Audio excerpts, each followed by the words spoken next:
We got new updates that once again show that the gaming industry remains in a tough position. We got a leak for a new Fromsoftware game, also a leaked image of a new Assassin's Creed multiplayer game, and way more gaming news to go over. So good that you're joining the Sunday News Roundup. And let's go. The gaming industry continues to be in a tough situation. This week, Nintendo announced price increases for the Nintendo Switch 2, going from $450 to $500 in the US, $630 to $680 Canadian dollars, and $470 to 500 euros in Europe. But unlike other companies where the price increases take effect almost immediately, Nintendo is giving consumers until September 1st to buy a Switch 2 at the current price. After that date, the new prices go into effect. The PlayStation 5 has of course already seen huge price increases from $500 to now $650 for the base model. Sony sold 1.5 million PS5 consoles in the most recent financial quarter, and that's down 46% year over year. That decline was offset though by stronger software sales from both first-party and third-party games. The PS5 has now reached 93.7 million units sold, and we always thought, okay, with GTA 6 it's gonna get another boost, but Sony actually expects a decrease in hardware sales due to lower unit sales for the financial year, so the next 12 months ending March 2027. They still expect profitability to remain stable versus the previous year because they are now of course asking more for each PS5 unit sold. And they also note that they are increasing investments for their next generation platform, which will offset some of their profit, strongly implying that the PlayStation 6 preparations are fully underway. But at the same time, Sony stated that they have not yet decided on a PS6 release date or price, and that they may need to adjust business strategies due to the ongoing memory supply crisis. During an investor Q&A, Sony said they've secured enough materials for the PS5 during this financial year, but they are closely monitoring how the current market conditions could impact the next generation. They specifically mentioned that memory prices are expected to remain very high during financial year 2027, meaning April 2027 through March 2028,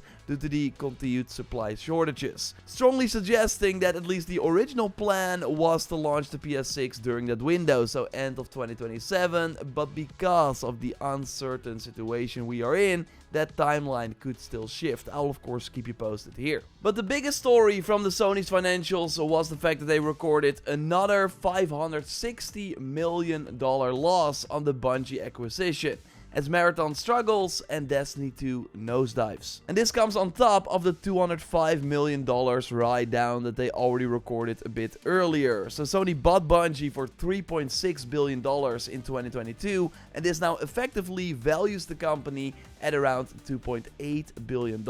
So they lost $750 million in 4 years, money that they could have used to fund at least 3 AAA games. So at a certain point, you start to wonder how much longer leadership can avoid accountability. The head of PlayStation Studios, Herman Hulst, has been responsible for many of these live service investments, on top of failures like Concord, multiple cancelled live service projects from major studios. Fair Games is of course still chugging along, although recent testers have said that the game is boring, and the massive investment Guerrilla is making into Horizon Hunters Gathering, which also doesn't seem to generate much excitement at all. It's such a waste. Like, at one point the heads have to roll, right? I honestly think it's long overdue for PlayStation Studios to get new leadership that can steer things in a more exciting and better direction. And I would not be surprised if we hear about changes before the end of the year. Really curious to hear what you think about all this. Like, at one point you would think that something has to change, right? Marathon now launched, they were banking on it big time. I mean, the reception has been great, but it has not been a huge success. So that's why Bungie is now worth way less. They are still sticking with Marathon though, which I think is good. Trying to turn it around, at least trying to get more out of it. I don't think it has been profitable yet. But overall, come on, like, this has been a weird PS5 generation, thanks to them going down this live service path, which impacts the output for games that we as a fanbase actually want. But of course, we've talked about it many times. Let's move on to more gaming news. Leave a like, that would really help me out, and subscribe, because we post one of these big gaming news roundup videos every Sunday. Now time for quick shots, news stories I'll go over quickly. Summer Game Fest is approaching. Jeff Keighley will take the stage on June 5th with his yearly kickoff show, followed by the Xbox Game Showcase on June 7th. Both should be very fun to watch, and I'll of course keep you posted here on any Summer Game Fest rumors and reveals we can expect in the Sunday videos and on the React channel as well as we get closer. But one potential big reveal could be part 3 of the Final Fantasy VII Remake trilogy. The director recently revealed that he has already completed over 40 full playthroughs of the game, which indicates that development is progressing very well. And maybe you remember that Rebirth was also revealed at Summer Game Fest as the one more thing in 2023, followed by a release window for early 2024, so history could totally repeat itself. Although it is worth noting that the next big Final Fantasy XIV expansion is launching in January 2027, and that's the month of the Final Fantasy VII 30th anniversary. So part 3 will likely release later than January, but I will of course keep you posted here. Like, I think it's time, and I seriously can't wait for this final part of the trilogy. Enginefall makes this week's Sunday video possible. It's a new game from Ghost Recon, Dune Awakening and DayZ developers, among other titles, and they're doing an open playtest very soon. The concept is pretty interesting. We're on a post-apocalyptic Earth, and what is left of humankind is now stuck on trains. We have our own shuttle, but in order to have it run, we need fuel cores that you can only get on big Titan trains. So the idea is that you and a few friends, if you want, go and infiltrate these large trains, starting at the 3rd class, farm resources or steal them from other players to build a makeshift base that you can respawn to. Now you have to make your way through the train to the 2nd and 1st class that all look very different, all the way to the conductor's office to steal the fuel cores, then get out so you can upgrade your Dagger shuttle to a bigger Marauder train. But that's easier said than done, because other players are trying to do the same. You can team up with them or fight them, blow up their bases or protect your own. And in the new playtest, they also added AI-controlled enemies, new ways to break into people's bases, and way more. This open test runs from June 8th till the 22nd, which coincides with the Steam Next Fest from June 15th to the 22nd. So totally check the link in the video description to try it for yourself and wishlist the game, which also supports the channel. Thanks to Red Rover Interactive for sponsoring this Sunday video. It really makes it all possible. We got a leaked image for the upcoming Assassin's Creed PvP multiplayer game Invictus, which was first described as a Fall Guys-like experience. But now, in a leaked image from French YouTuber Jonathan, we see that it actually has much more realistic graphics. The gameplay, however, should still be round-based, with players getting eliminated each round until one remains. Tom Henderson now also reports that you level up your character during the rounds with abilities and that there's a tactical element to it. But going back to the image, because the official Assassin's Creed Twitter account actually responded, saying that this might have started as an image from our private test, but it's been heavily altered, most probably with AI. Not great to spread misinformation. For those genuinely curious about the project, we will share more when the time is right. So then Jonathan shared the real image, which showed that he mostly altered Cassandra's look.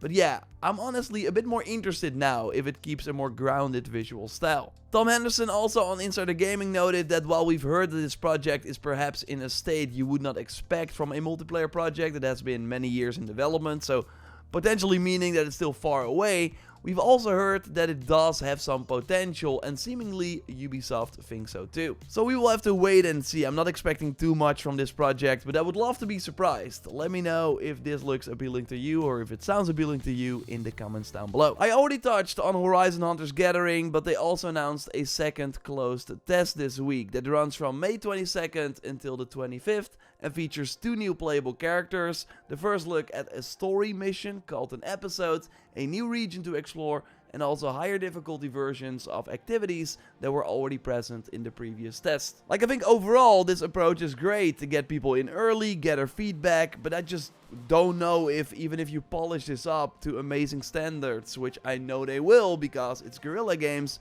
I don't know if people will show up day one. Like, if this is the vision that people want to play. I'm at least not excited at all, which is crazy to think about. Still though, if you want to check it out, I will leave a link to the blog post with more info for the closed test on PS5 and PC in the video description. Then to quick positive stories, Pragmata now sold 2 million copies in just 16 days, which is seriously impressive for a brand new IP that was first announced back in 2020. So huge success for Capcom. They believe that the demo and having a Switch 2 version at launch were crucial factors. It's still on my list to play as well. So a game that I bought for my ROG Xbox LIX is Mixtape, which has been receiving a ton of 10 out of 10 reviews this week. It's a coming-of-age story about teenagers growing up in the US during the 90s, using music from that era to tell what seems to be a really emotional and well-written story. So kind of like Life is Strange, although it seems like there's even less gameplay in this one. So it's not for everyone, but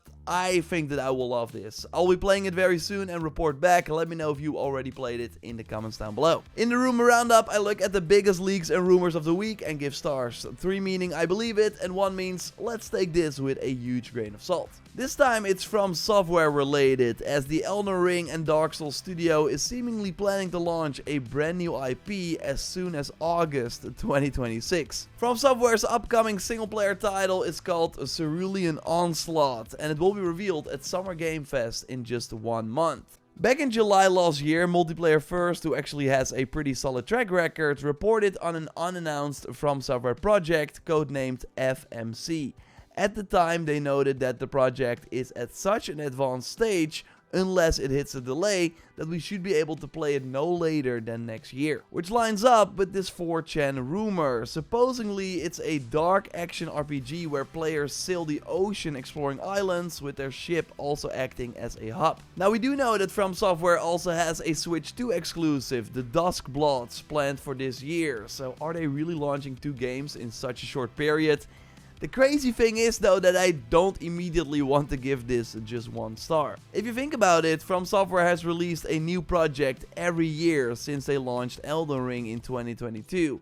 And we know they are incredibly efficient and have a huge development staff, while projects like Night Rain and Duskbloods probably as well are likely being developed by a smaller internal team. So I'm giving this 2 stars. By no means do I fully believe it, but I also would not be shocked if we suddenly saw a brand new Fromsoftware game reveal out of nowhere. Because if you really think about it, they have not released a traditional Souls-like game like Elden Ring for 4 years now. So let me know what you think in the comments down below, but I don't know if this would be good. Like, if there is randomly a new Fromsoftware game in August, when we already know there's going to be a crazy September and October, it's not great for the other games, but we will see what happens. This coming week, Directive 8020 releases, the next horror game in the Dark Pictures anthology from Supermassive Games. Hopefully it's a big step up from the previous entries, although previews have not been super positive so far. Subnautica 2 is also finally launching in early access this week. Battlefield 6 launches Season 3 with the biggest map the game has seen so far. And we might get another Black Flag Resynced blog post with new gameplay and details if Ubisoft wants to keep this weekly marketing pace going. I will of course have another Sunday video like this at the end of the week, plus more content throughout the week. So subscribe, leave a like, and I will speak to you very soon. Goodbye.